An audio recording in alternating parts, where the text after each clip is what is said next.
You can get it.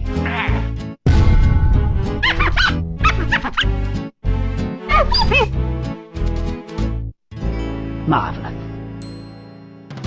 Yo, what's good? Welcome back to the channel, y'all. And look, today we got week 4 of the weekly sim report. Yes, I know you guys want an actual breakdown of the meta with all the events happening. Newsflash, there hasn't been that many events out there, motherfuckers.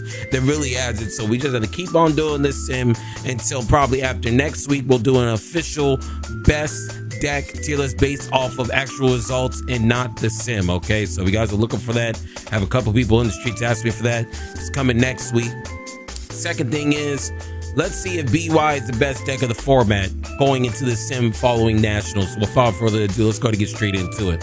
So the 10th best deck for our weekly sim report has to be ﷺ. Like I said in a lot of my other videos, ﷺ is here to stay. It is officially part of the top 10 decks in the meta. Fact, not an opinion. I just have to keep it true with y'all. ﷺ has made every single meta topping sim report since OP09's release, and it just shows you the power behind ﷺ. ﷺ is an aggro type of deck, fuck yo ho type of deck, spin the block type of deck. Usually when you play of this deck, you're ending the games within 5 to 10 minutes. Let's go over some of these cards to see if anything's a little bit more shicier compared to what we usually see. The only thing I really see that's a little bit different is he is opting out for the 4 raise max. He is opting out for the 4th raise match, dropping down some of your costs, just being able to abuse this card right here, pretty much KOing anything with 1,000 power or less.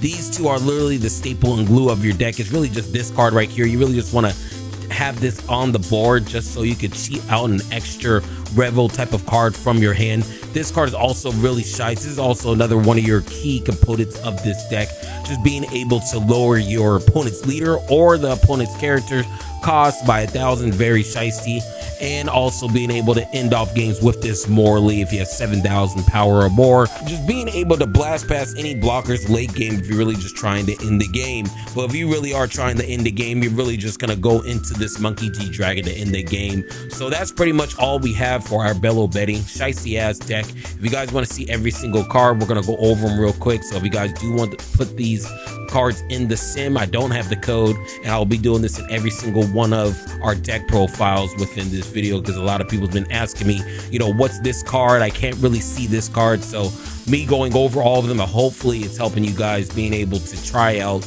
really test out this deck in the sim. Fact, not opinion. So with all that being said, let's go ahead and get straight to our 9th best deck. And our 9th best deck of the week 4 after nationals, post nationals, is a nail. A nail always showing up. What's crazy is that in week 4 we have a nail, but in nationals there was no nail. A nail is a solid deck, always going to be a base stats deck because it's YGOD, Yellow Ganga Da, YGOD. Shout out to all my delinquents. Look, if you're part of the gang, you already know what it is. Good smoke, and we spin the block daily type shit, you get what I'm saying? But now making the 9th place, we have the 4 Hiyori. I don't understand why nobody plays Hiyori at all. I said 4 Hiyori, 4 Flampy. I don't know why nobody does not play the some Hiyori. Usually I like doing 2 Flampy, 3 Hiyoris late game, just because Hiyori's a little bit better of a card compared to Flampy. Late game is pretty much dead in your hand. You're rocking the 4 Sure Hoshis. I don't know about running 4. 4 is kind of a lot, in my personal opinion, but this is what the sim suggests, so I'm just going to show you. If you guys do want to have a different deck list for an L, I have that on the channel, but in my personal opinion, I'll run 2 Sure Hoshis. Maybe this could be a 3-3 split if you guys do want to have a lot of Sure Hoshis. This is normal of the Katakuri. Capone, one of the best counters in the game. I will drop this down to 3 Yamato. He's running out 4 because late game you could really brick on all these cards that you guys see. The only other thing that I see that's really shiesty in this deck is that he is not opting out to run the Rocket Luffy, and instead he's actually running this Kuzan. A lot of people are starting to tech in this Kuzan because it's a little bit better into the BY matchup. If you guys read what this Kuzan does, you may place one of your opponent's cost 3 or lower characters onto the top or bottom of their life face up. Your opponent trashes 1 card from their hand, so pretty much blocks your life, and also rips a card out of their hand like you're almost playing Gecko Moria. Very shiesty ass card. I've been seeing a lot more people play this. In my personal opinion, I'll probably put this at like 2, For late game, this almost kind of seems like a brick low key. Just like I said, this is a tech, so I would really put this at 2. I will put this 4 is good with this because you need some steady board removal. I will also get rid of one of these Amaros and put another. You're the one that disappeared. This is probably by far one of the most broken events in a yellow deck, so I would definitely probably put one Amaro into this. You're the one that should disappear. And also ending off this deck list with the ʤa수Ⱡ Enel coming in 9th place. Not a bad topping in my personal opinion. It's just unfortunate we did not see any Enels in Nationals over the weekend, which is actually insane. The 8th best deck of week 4 for the sim has to be Bonnie. Bonnie is always going to be here. I mean, every time I make one of these sim type of ranked breakdowns, Bonnie's always here. It doesn't even matter which number it's at because it's always just going to be here.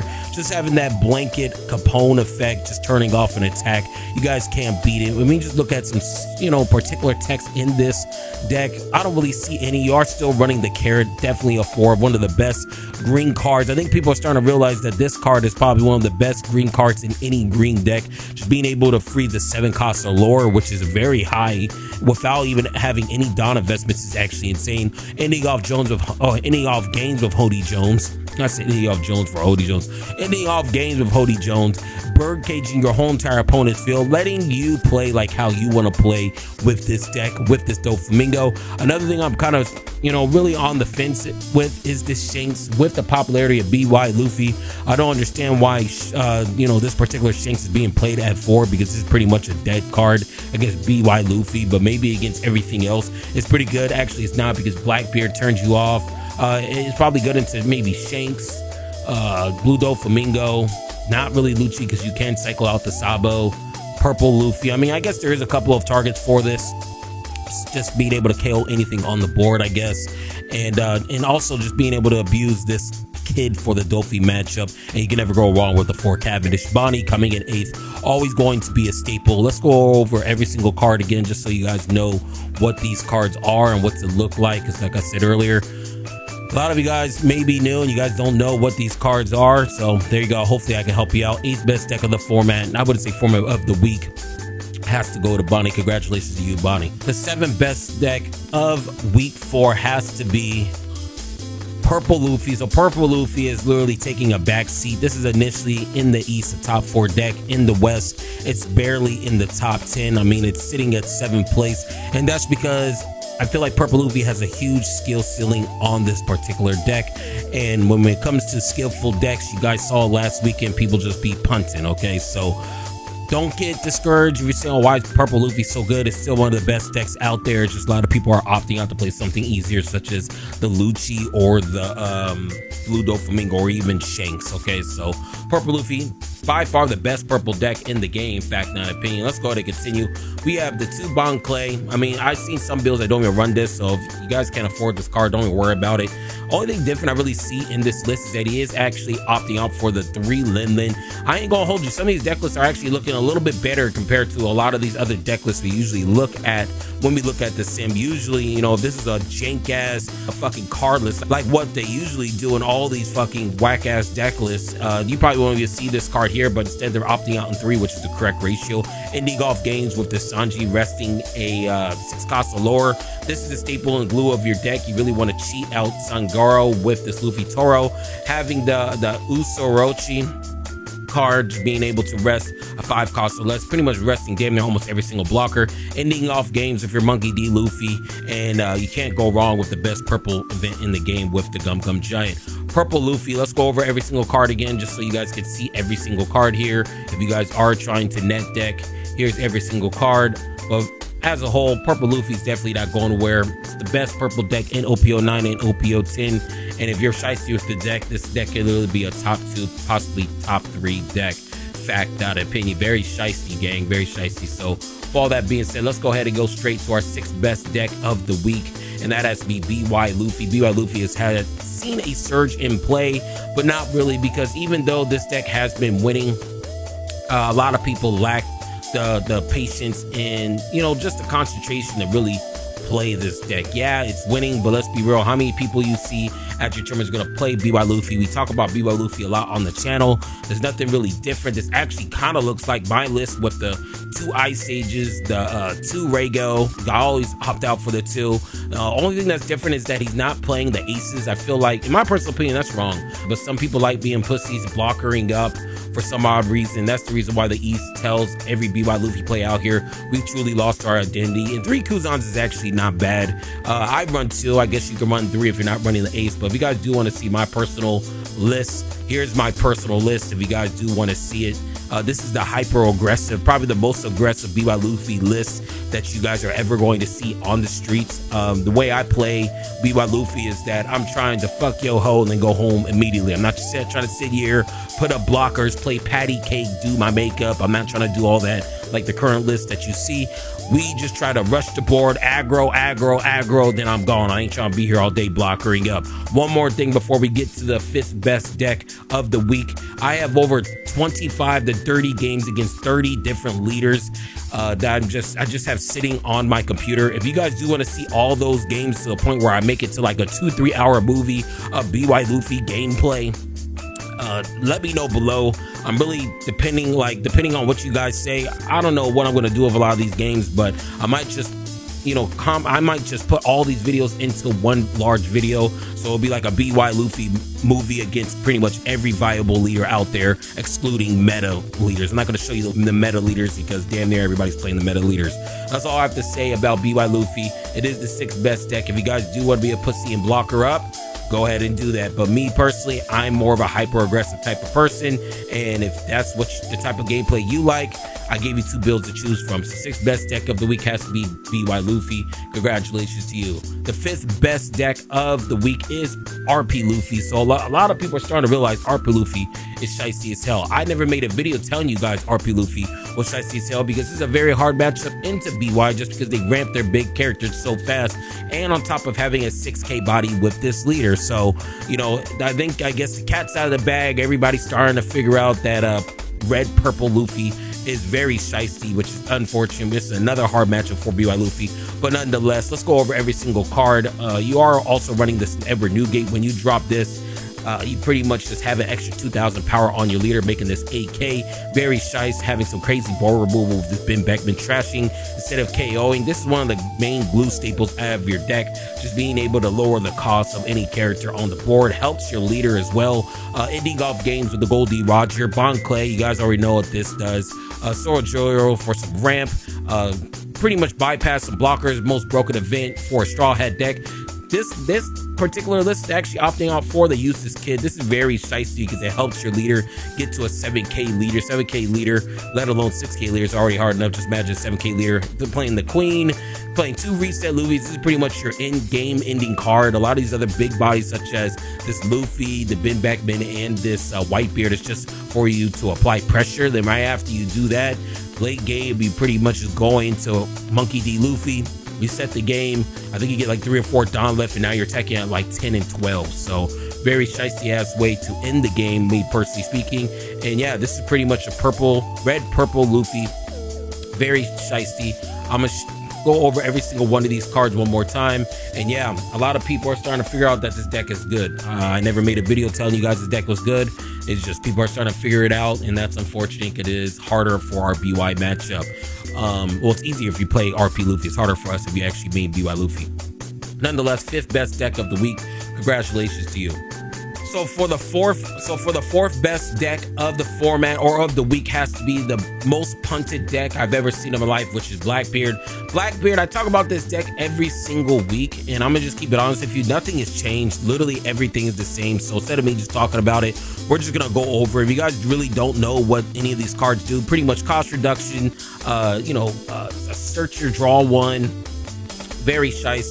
This is your boss monster, and that's really all you really need to know about. It's just this card, Little Laboon, your Donkey for some board removal, the searchers right here, board removal with the pistol. And pretty much what this deck does is that you really try to stall until turn 10, and then you just really start using your leader ability right here, and then you just start steamrolling these martial teaches over and over again to the point where you just lock down your opponent. This is pretty much this deck in a nutshell. It's literally nothing has changed. So instead of me talking any more about this deck, let's go over every single card for all our new players that may be trying to really try out this deck, personally speaking. And yeah, if you guys like Floodgate Leaders, a very hard ceiling deck, this is the hardest deck in the game to play. Right after that is Be by Luffy, but going into OP09, OP10, this deck becomes extremely more easier, and Be by Luffy reclaims its hardest deck spot in the game. Shiesty as hell, very tough to pilot, but if you're good with it and you spend your time with it now, you will be rewarded OP10. This is the official punting deck, so if you guys want to punt, just go ahead and play this and nobody even think anything of it, okay? So 4th best deck, Blackbeard. Let's go ahead and go straight into the 3rd best deck, which is Lucci. I'm not even going to talk about this deck. I've been talking about this deck for the past 5-6 months, so instead of me just talking about the best board removal deck in the game, let's just go ahead and scroll over every single one of these cards. The only thing I see really different in this deck is the Soap Sheep only playing 1 for the ďufu̱mingo matchup, and also the Kaido just being able to trash the Burgish as well. Besides that, this deck has already been solved months and months ago, and this is Rob Lucci, the 3rd best deck of the format. Not even going to speak too much on it. The 2nd best deck of the week for Sim has to be Shanks. I don't even know why. Actually, I know why, because everybody says that this deck is a deck on training mills. This is one-piece card game on training mills. When you play this pretty much leader, this is a 6k leader essentially with his leader effect. And let's go over it real quick. Otama for some cost reduction, Sanji for some pressure. He is actually running 3 Marcos for some board removal. You know, there's so many builds with this particular deck. You never know what people are going to run. In this particular version, he is actually opting out for the Marco for some board removal. Dragons for clearing out games. This is one of the best board removal cards in the game for red. Searcher, apply pressure. This is one of your main staple 10 drops. And when you just look at everything else almost kind of looks the same. 4 Beckman. This is pretty much a Gordon on steroids, a building snake. Very shy, in my personal opinion. But when we look at everything else, it's nothing really too different. Only thing that's different is that he is actually running more events, and that's the reason why they're running the Marco, because you have so many more events. You have 2, 6, 7, 9 events for that Marco, to being able to recycle that Marco effect if it does get KO'd or removed from the field. And then you also end off games with the Gold D Roger, just having you know, a way to end the game just on a win when you hit 0. Very crazy. But yeah, as a whole, this is the Shanks. This is the 2nd most popular deck and ranked deck on the Sim. And yeah, if you guys like red, I'm going over every single one of these cards. And yeah, this is your 2nd most represented deck on the Sim. I hope you guys like Shanks and what Shanks can do. Let's go ahead and go straight to the last deck, which you guys already know is Blue ďufu̱mingo. It's crazy that everybody always complains about all these other decks, so Blue ďufu̱mingo just keeps on being number 1. I think Blue ďufu̱mingo has been number 1 like consistently since OP09 started, and honestly, looking at OP10, doesn't look like nothing's going to change. We talked about this deck so much. Nothing has really changed but the ratio. So let's just go over all these cards real quick. We're not going to go over this deck like that just because it's already been solved. None of the cards are even new. It just all depends on ratios at that point. And for ratios, the only card that I see that this card is not playing is Red Rock. But talking to a lot of good ďufu̱mingo players, they're saying you don't really need Red Rock. Your gameplay is to spin the board with the pudding and the gravity blade, to really spam the board with the Weevils, the Boas, the Jozu. So with all that said, this was the weekly Sim report. I ain't gonna hold you. When it comes to these particular decks that were featured, these deck lists are a lot better. Good job to you on the Sim. And yeah, that's all I got. But look, before I go, if you was feeling the vibes, make sure you like, comment, and subscribe. And I'll go.